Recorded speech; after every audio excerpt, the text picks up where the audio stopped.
and has traveled with the US President Donald Trump to more than 10 countries, racking up several dozen flights on Air Force One, the exclusive aircraft in which the President of the United States travels around the world. He is a frequent inquisitor of the President in the White House Oval Office, on the South Lawn, at airport tarmacs, inside the presidential plane, and on overseas trips. During White House press briefings, Herman is one of the few correspondents called on who ask breaking news, geopolitical questions, especially concerning Asia, where Steve has spent many years, including India. The veteran journalist who has traveled to 70 countries has spent more than a quarter of a century in Asia, including 16 years in Tokyo, with his stints as Voice of America's correspondent and bureau chief in India, South Korea, and Thailand. Before joining the Voice of America, Herman was an AP staff newsman and also reported for CBS News and Canada's CBC radio network. Herman served as VOA's senior diplomatic correspondent based at the State Department after returning to the United States in 2016. These days, Herman from Washington also frequently appears on major television and radio networks around the world, including the BBC, to discuss what is happening at the White House. Herman was president of the Foreign Correspondents Club of Japan during 1997-98 and subsequently served as chairman of the foreign press in Japan for about 5 years. He also was elected as president of the Seoul Foreign Correspondents Club during his posting on the Korean Peninsula and is the former governor of the Overseas Press Club of America. He currently serves on the board of governors of the American Foreign Service Association as a representative of the staff of the U.S. Agency for Global Media. A prominent journalist on Twitter, Herman was a finalist for the Shorty Awards for the Best Content Creators on Social Media. A graduate of Thomas Edison State University, Herman holds an MA in Public Diplomacy from Mountain State University and has also studied at the postgraduate level at American University's School of International Service, Bath University, and Harvard. He is accompanied by his Indian wife. A warm welcome to you. Herman, please. Thank you very much, Mr. President. I deal with another Mr. President quite frequently, and I will try to give you just a little bit of an insight this evening into how President Trump thinks and also what it's like to cover him on a day-to-day basis. And in this presentation, all of the pictures that you see, except for the ones that I'm in, were taken on my iPhone. Usually when I have a microphone in one hand, iPhone in the other, and I'm sending out tweets and doing pool reports at the same time. So you've all heard of the frequent phrase from President Trump, America first. But what does that really mean to him? To Trump, it's about evening the playing field and then winning. It's about visible military strength. It's about things he can show to his base, planes, ships, and tanks. He has weakened or abandoned global trade referees such as the World Trade Organization. And he believes that rules aren't fair in the multilateral organization, so we should not hobble American companies. So hence the rejection of the Paris Accord and such things as the Foreign Corrupt Practices Act. Geopolitics trumps any sort of traditional values. Again, these things are seen as positive by him and by his followers. He is very transactional. Aid should be tied to trade. His enemies' enemies are his friends, such as the relationship between Saudi Arabia and Iran. And strategic resources are put as a priority over the environment. A good president in the eyes of President Trump is a strong president. So in his eyes, strong presidents are Andrew Jackson, Teddy Roosevelt, Lyndon Johnson, Richard Nixon, Ronald Reagan. The presidents that he sees as weak are bad, which would probably be all the Democrats after LBJ and both senior and junior Bush. For Donald Trump, it's all about the chemistry and cash. He said to Angela Merkel, according to numerous sources at one point, "You owe me $1 trillion." This was over the tussle on NATO funding. And a number of the leaders have struggled initially to figure out how to deal with this very unconventional American president. First, they found that flattery would get them everywhere, but then it would get them nowhere. And he has divided up countries of the world into the good, the bad, the in-between, and the inconsequential. And much of that has to deal with the personal relationships that he has with the leaders of those countries.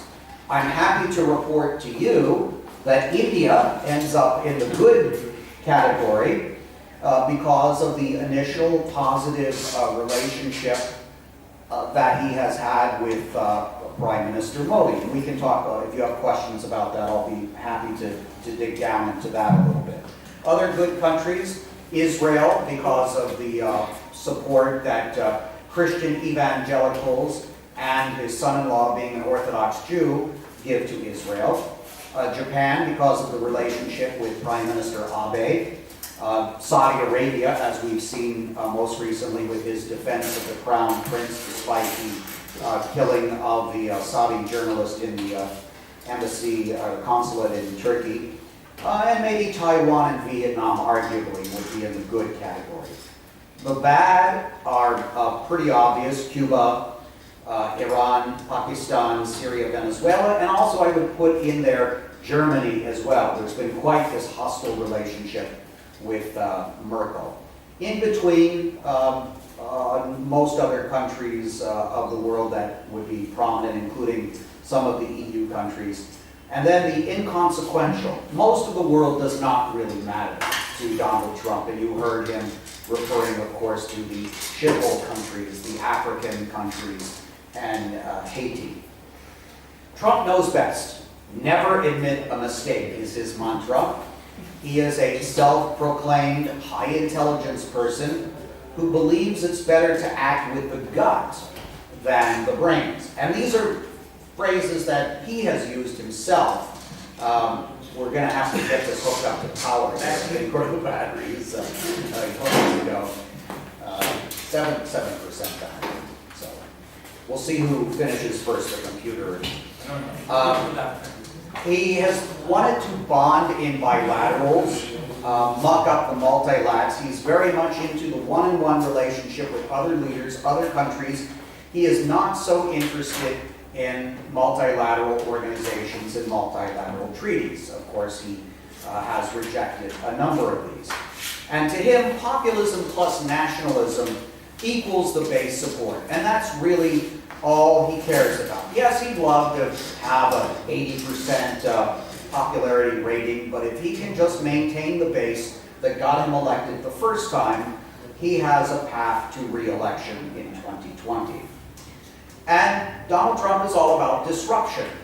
That's why people put him in. His supporters are looking to disrupt the status quo from top to bottom. And Donald Trump wants to deliver on what he has promised his base.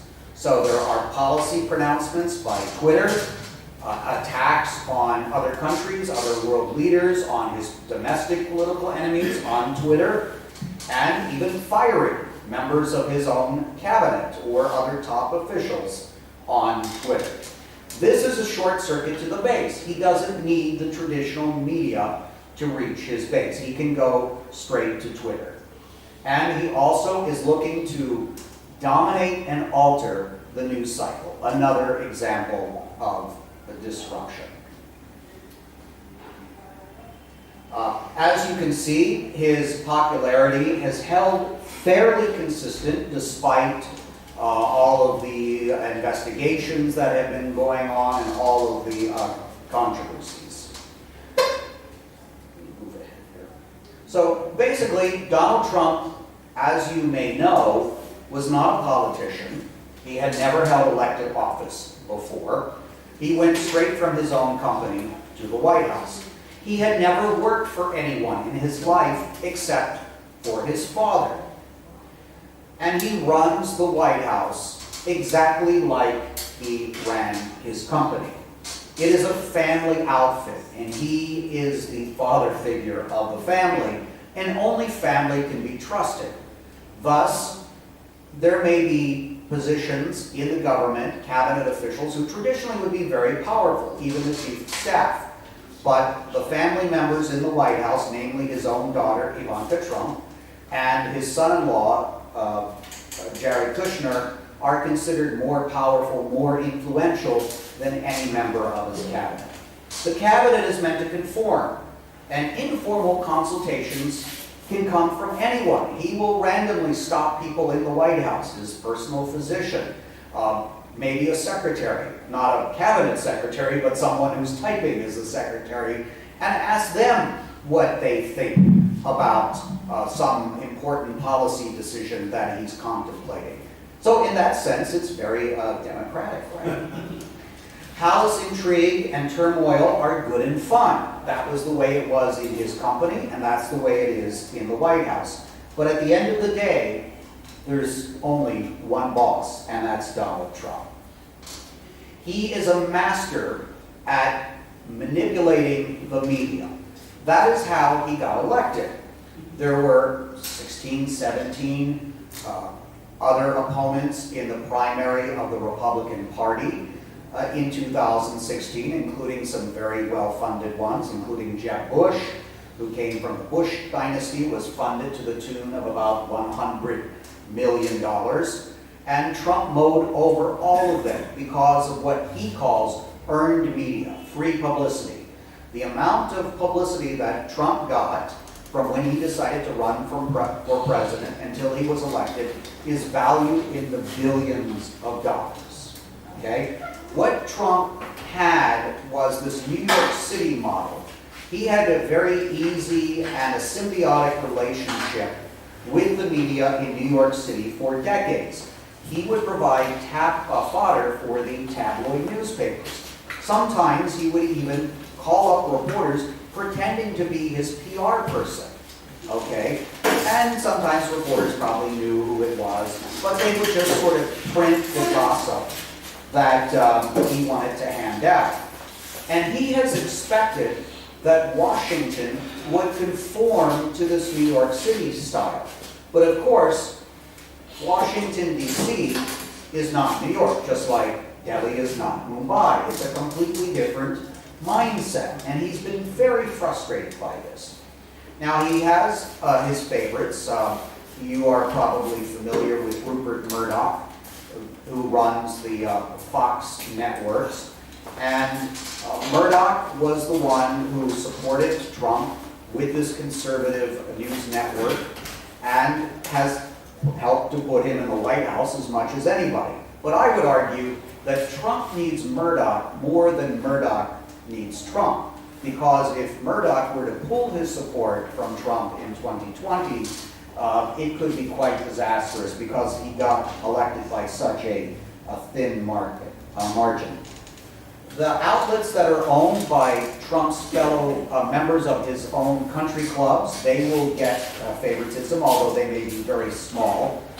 And also there are the new conservatives and the alt-right media, and Trump has pandered to them with some of his most controversial comments. As a journalist covering the White House, Trump is the most accessible president ever. He is the most transparent president ever. We can get up to a half of a dozen opportunities during a single day to interact with the president. And that's not counting the leaks that he may give directly to some journalists or would come out of the White House West Wing that are authorized by him. There are frequent Oval Office sit-downs with both his friends and those he calls his enemies. The New York Times is called into the Oval Office sometimes with a number of reporters, and he will sit there and talk with them in a very freewheeling manner, most of it on the record, for nearly an hour.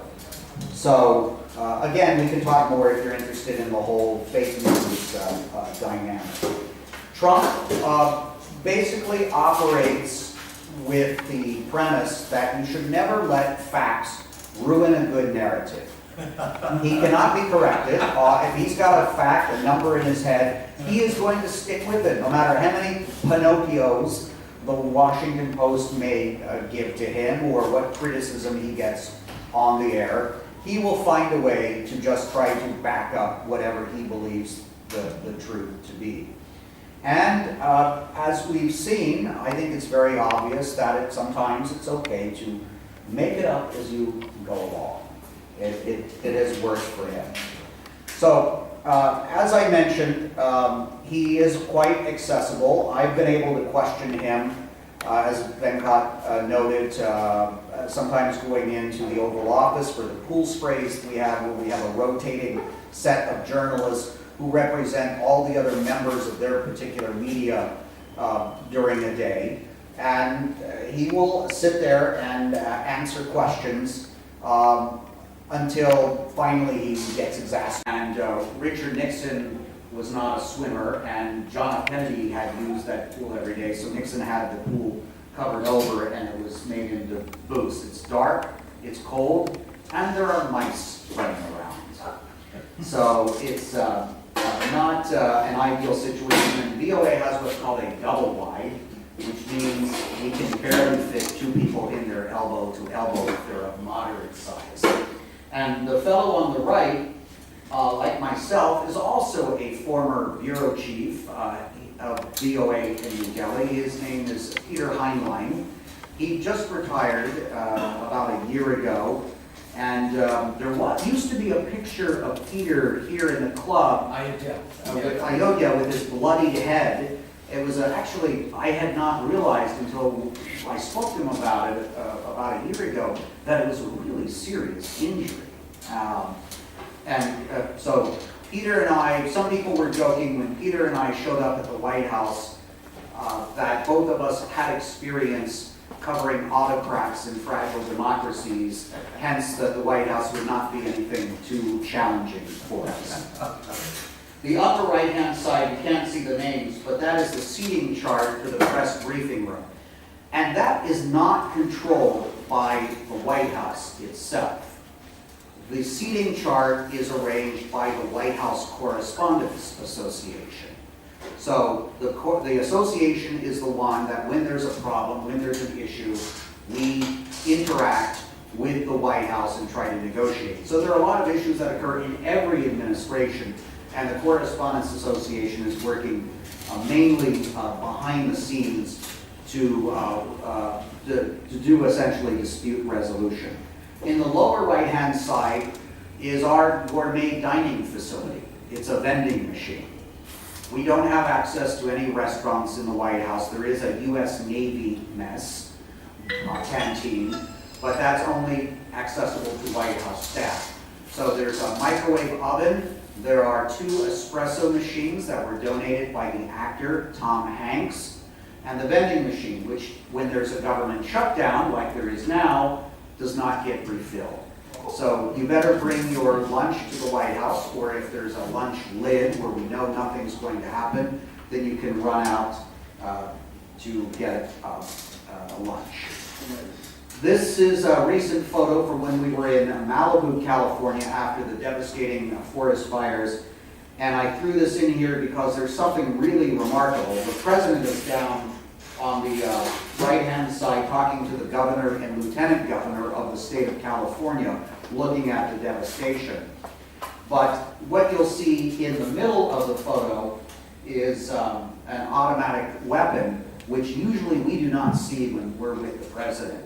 But the gentleman on the left looking at the binoculars is part of what's called the Uniform Division of the Secret Service.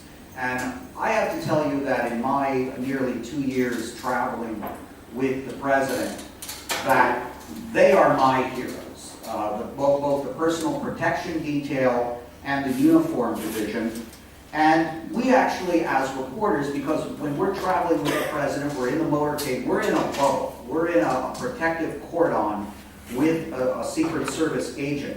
They have to make sure that we don't go out of that bubble, because then we would be dirty, contaminated, and we would then be considered a security risk. So they have at times, we had an incident, for example, in South Korea. I was actually with the Vice President, Mike Pence at the time, who was going into a room in Pyeongchang where the Olympics were being held to meet with the Japanese Prime Minister and the South Korean President. And the South Korean security detail tried to prevent us from getting into the room. The Secret Service guys started pushing aside the South Korean security detail and took us by the collar to pull us into the room and literally throw us in the room because we were authorized to be there. So, as I said, you know, they're my real heroes at the White House. And with that, I'll be happy to answer some questions. Thanks very much, Steve. That was absolutely a wonderful, inside story of the Trump White House. Yeah, Prakash, you have a question? Just take the microphone, please. You see, you described, Trump, and in the process, though essentially you are a reporter, but in the process actually you have commented on Trump and what he is, how does he behave. So my question is this: is media or has media been fair to Trump? I can understand, he getting all these things, doesn't get along, but then on media's side, how fair they have been in covering, and that perhaps leads to a related question. Actually, the question is the same. How do you explain the popularity of Trump? You yourself said that it still remains very popular. Because if I go by Washington Post, New York Times, or The Economist, I think that three main things that any reading in Indian use Trump from the coverage that they have, then that man is the most useless person that one can ever dream of. But the very fact that he still remains, because he got elected, in spite of you people. I'm not talking of you people, in spite of this hostile in the press. So what actually does explain his popularity? Okay, well, let me answer the second question first. I was going to go back to the chart that I put up of a poll, that's the Rasmussen poll, that's actually one of the consistently most favorable to him. But Trump, his actual popularity among the voters is actually quite small, in the 30s and 40s. So on the flip side, you have 60 to 70% of the voting public who are opposed to him. But that really hasn't been too critical for Trump, because he's just been looking to maintain that base. He has not really made any great attempt to widen the base, and I think he realizes that because of the country is so polarized about him, this is the Rasmussen poll. The red is strongly disapproved, so you can see that in this Rasmussen poll, which is very generous to him, and the green is the strongly approved. So it really hasn't had wide swings like we've seen in previous presidential administrations. In answer to your first question, I was quite surprised when I went back to to the United States because I had been in Asia for 26 years. And when I went back in 2016, I was really astonished at how polarized the United States had become politically, that there was this very wide divide. There didn't seem to be much of a middle anymore.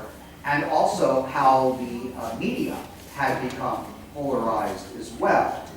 And you can talk about the Washington Post or the New York Times, but we have to remember that the percentage of the voting public that actually read the stories in the Washington Post or New York Times is very, very small. In fact, most people are probably only hearing about the Post in the Times. What about CNN? I'll get to that in a second. So most of them are probably finding out about the newspaper stories from the television networks or what Trump is tweeting and saying about what's in the Post and the Times. CNN and MSNBC, which are the two most influential cable networks that are left of center, are filled day and night with news about Trump. And most of the commentate and most of the it's different than the CNN eye that you see here in India, for example. It is it's very similar to more of the domestic news channels here, where there are commentators on, although the screen is not as busy as it is here, but it's starting to get that way. And it is a lot of Trump bashing, whereas on the other side, Fox News is, according to most objective people, is giving Trump an easy pass and is clearly in support, especially the commentators. There are some very good objective newscasters and correspondents that Fox News has, but their talk shows, the people that are on Sean Hannity, for example, Lou Dobbs on the Fox Business Network, and people like Judge Jeanine Pirro, some of them are very effusive of their praise of Trump on a daily basis and very critical of Trump's critics. So the media itself is very polarized, where those that are targeting the domestic media or the international media that are playing it straight tend to be the wire services, AP, Reuters, AFP, Bloomberg, and then you have also perhaps a little bit more conservative would be the Wall Street Journal. But most people, I would say now, in the United States are consuming their news from what they're seeing on cable television, as well as what's popping up in their Facebook feed, or who they're following on Twitter. So that's sort of the media landscape. So does this polarizing news... Just a minute, take the microphone, please.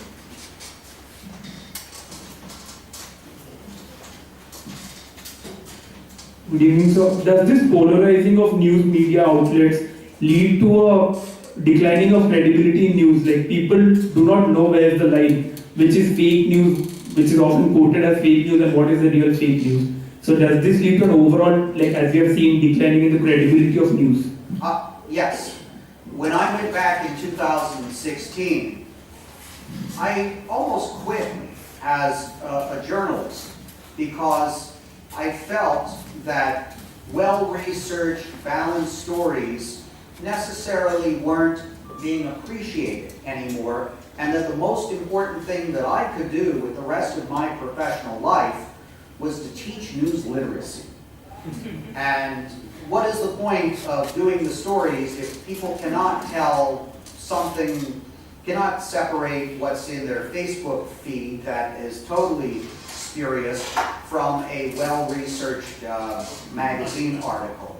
And then you, with this explosion of all these fringe websites and people popping up on YouTube and putting stuff on Facebook and Reddit chat rooms and all that sort of stuff, combined with the disinformation campaign that the Russians were doing, it really causes this increased doubt. And what has happened, I think, with the commercial networks is they want to play to their bases, okay?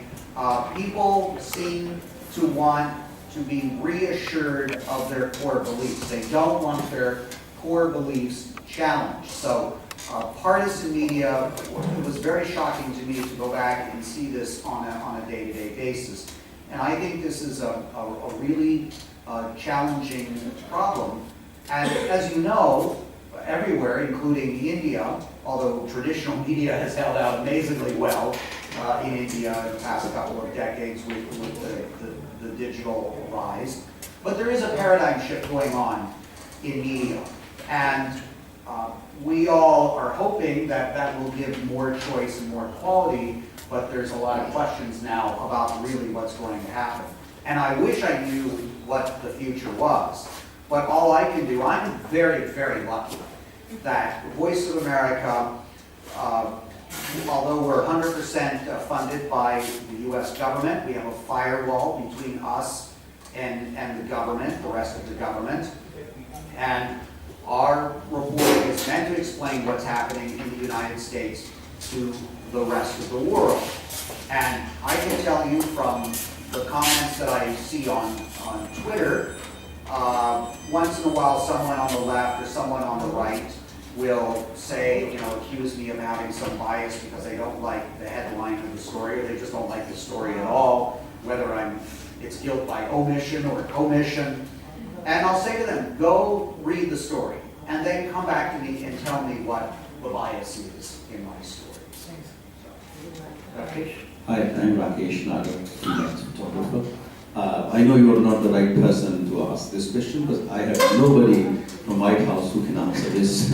Well, I'm a reporter, I'm not from the White House. I'm going to you because it is related to media. Till the Obama time, we used to see this brilliant photograph from Pete Souza, and I miss those now.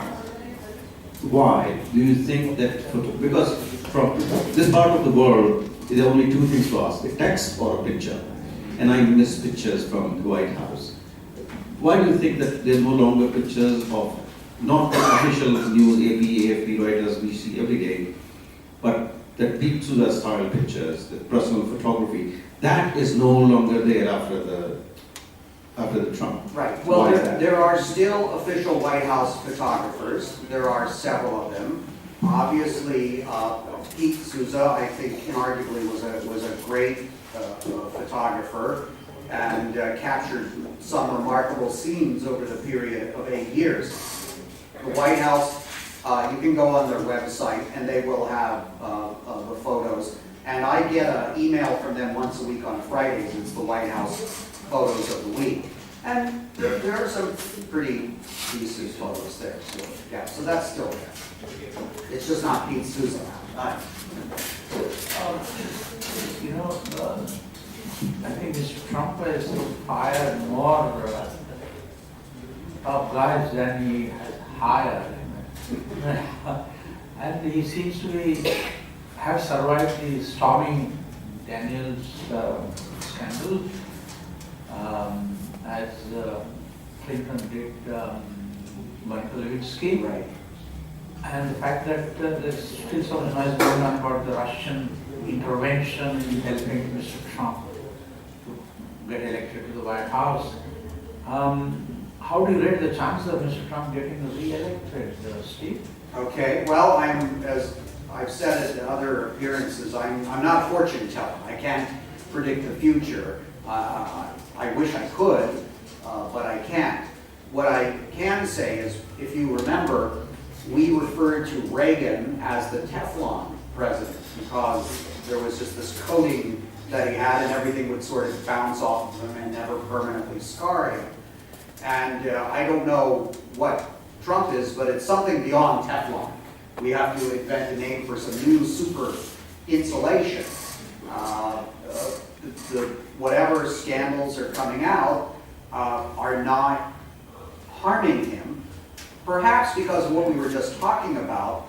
The opinion about him is baked in. No matter what is said about him or what he does, it is not going to sway more than maybe a couple percent of the voting public. So, can he get reelected? If you go talk to European diplomats in Washington, they will tell you that right now, in 2018, they're reporting back to their capitals that there's quite a likelihood that he would be reelected. It's possible that the Democrats will have a very bruising primary. I would predict, one thing I would predict is probably about 20 Democrats are going to run for president in 2018. And with that wide field, when you had a similar situation happen on the Republican field in 2016, I think Donald Trump started out at about 3%. And he mowed through this entire field. So there is someone right now that most people in this room have probably never heard the name of, who could emerge as the Democratic primary a nominee out of that bruising process. And will they have been so wounded in the primary and have so much baggage and be an easy target for Trump's sort of attacks that the same thing could happen that happened with Hillary Clinton in 2016. The other thing we need to keep in mind is, say that the candidate is a left-of-center woman, okay, who doesn't, for whatever reason, appeal to those Midwestern states, those swing states, the older male voters, just like they were turned off by Hillary Clinton. And maybe those voters aren't enthusiastic about Donald Trump, so they either stay at home, or there's a third-party candidate who jumps in and takes just enough votes in just a few key states to again give Donald Trump the Electoral College victory, and he could still lose the popular vote. Hello, just I want to, yesterday I saw that he is very unpredictable. He went to Iraq, and people Yes. say he followed just like Modi. He said when I was in America during election, he said like Modi, ab ki baar Modi sarkar, and he write, ab ki baar Trump sarkar. So what do you think? Is there any reflection of Modi on his election manifesto, or how does he follow? Because he suddenly went to Iraq yesterday without knowing anybody. Well, I think all presidents have made unannounced visits to war zones around holiday time. So we were expecting that to happen. We just didn't know when it would happen.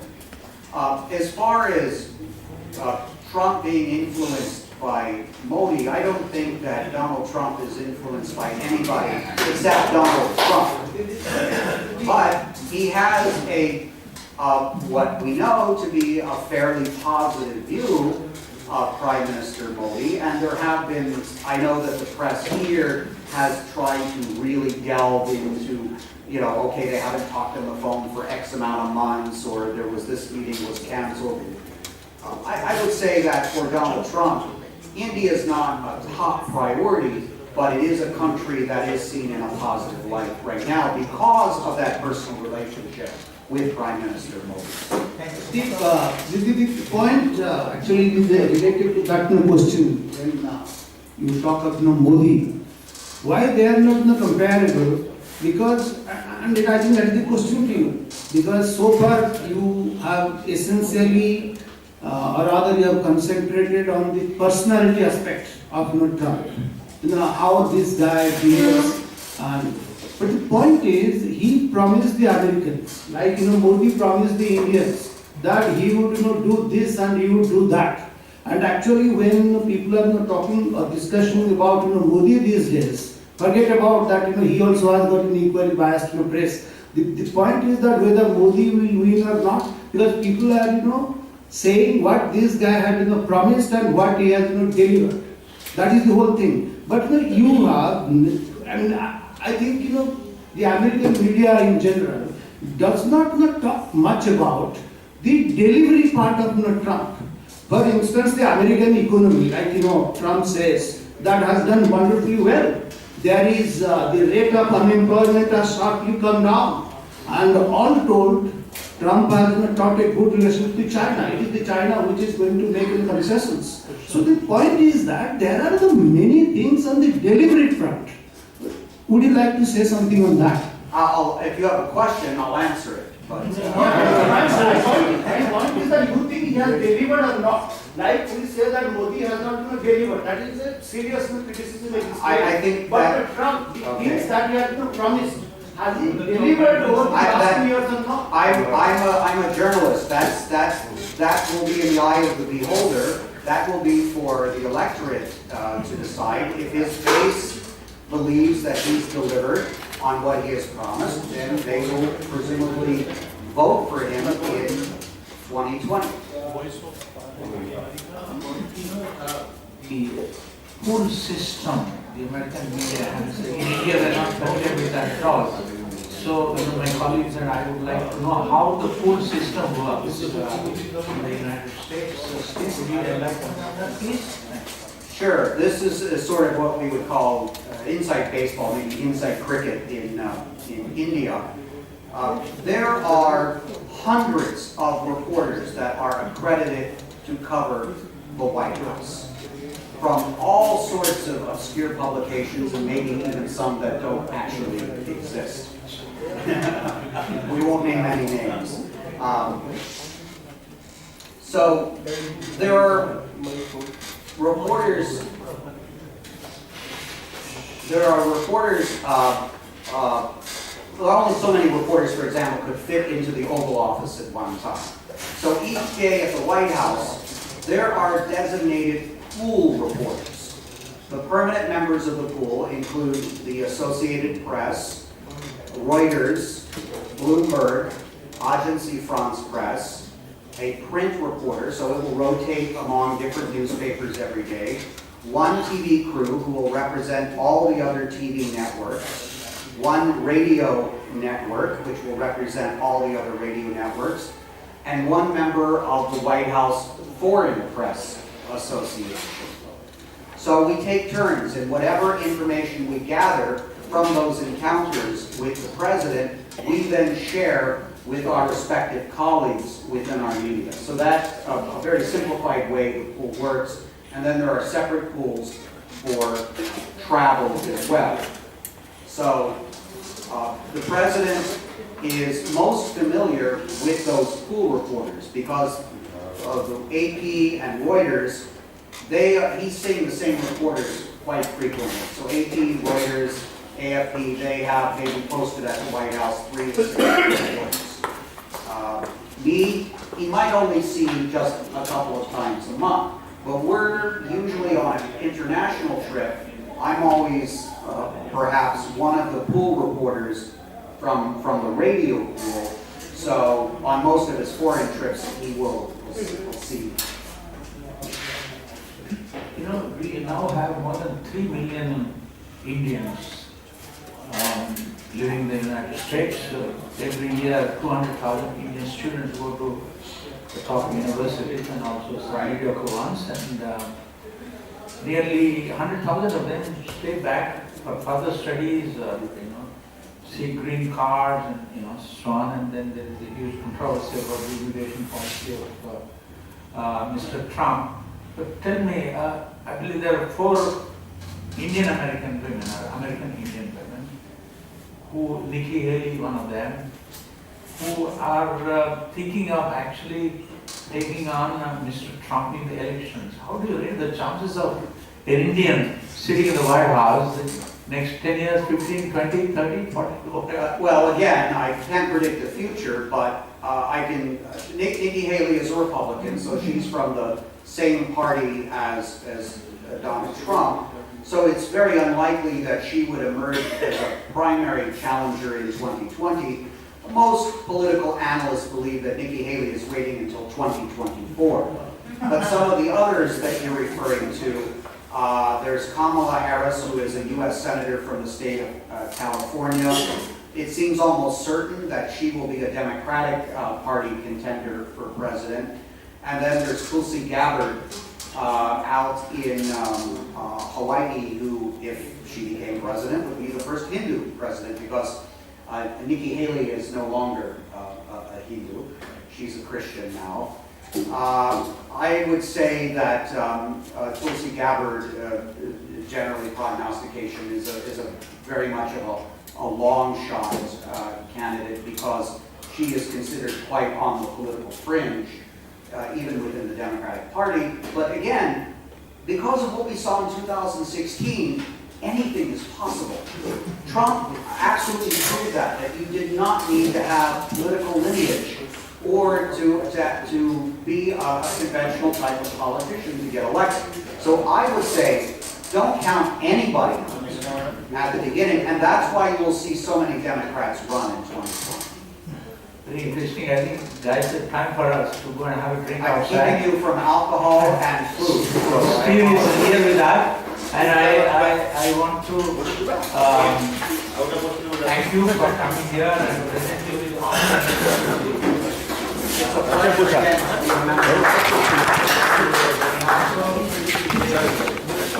आप online थे क्या Facebook पे? क्या ID है जिसमें से live चल रहा था?